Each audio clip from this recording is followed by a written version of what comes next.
Hey guys, it's Kim. I wanted to first come on and tell y'all happy Thanksgiving. Um, Two, I wanted to do my endo story. Um, I am 29 years old. I have been dealing with endometriosis since I was 12. Um, Started my period at 10 years old. Um, Through the course of 15 or so years, I have been to numerous of doctors who all told me, oh, it's a normal period, it's normal pain, this is something you're going to feel all the time. Nobody ever mentioned endometriosis until I was 21 when I had my first OBGYN tell me, oh, we thought you had endometriosis since you were 15, but we ruled it out because you were too young. They started me on Lupron. At that time, I didn't know that Lupron was as horrible as it is. At that point, I thought if anything will help with the pain, let's try it. It didn't do anything for the pain, obviously. I dealt with going to the emergency room, them calling my doctor, and my doctor telling them, oh, it's all in her head, there's nothing wrong with her. Really? So that's why you put me on Lupron and didn't tell me what the side effects were and what the, outcome could be. Okay. Never went back to her. Then I switched to another doctor who told me, oh, we'll get pregnant and it'll stop the pain. Well, I did end up pregnant, with my miracle baby, who is now 6 years old, but it didn't stop the pain. So when I said something to her after I had my son, she said, oh, well, it's just period cramps. No, it's not. This is totally different than anything that I have ever experienced before. Well, she wouldn't do anything.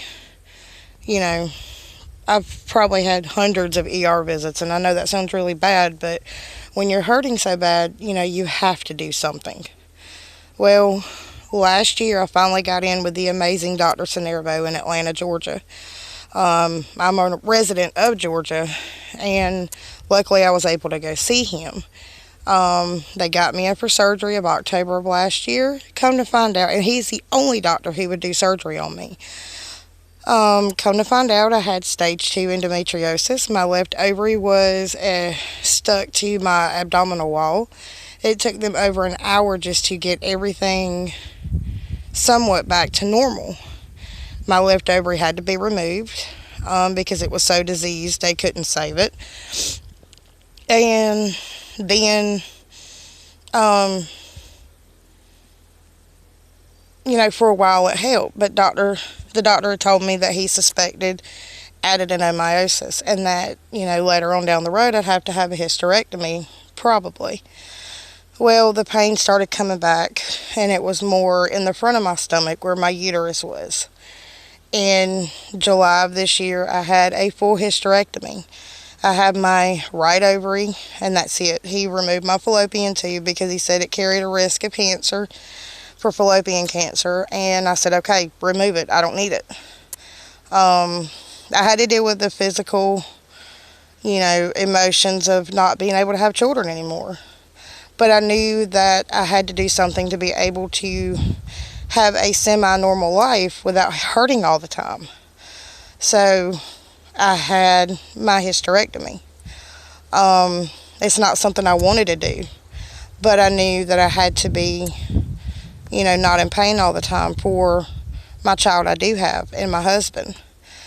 Don't let these doctors get you down, ladies. We all know that there's something wrong with us. We know our bodies better than anybody else.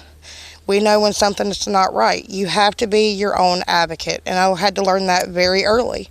You have to be your own advocate, because if you're not, these doctors are just going to run all over you, and you can't let that happen. Put your foot down. If this doctor won't do something, then find somebody else that will. Or if you can, get in with a specialist that specializes in endometriosis and adenomyosis. No, pregnancy does not stop endometriosis. A hysterectomy doesn't stop it. But you can get in with a doctor that will actually do something and actually care for their patients.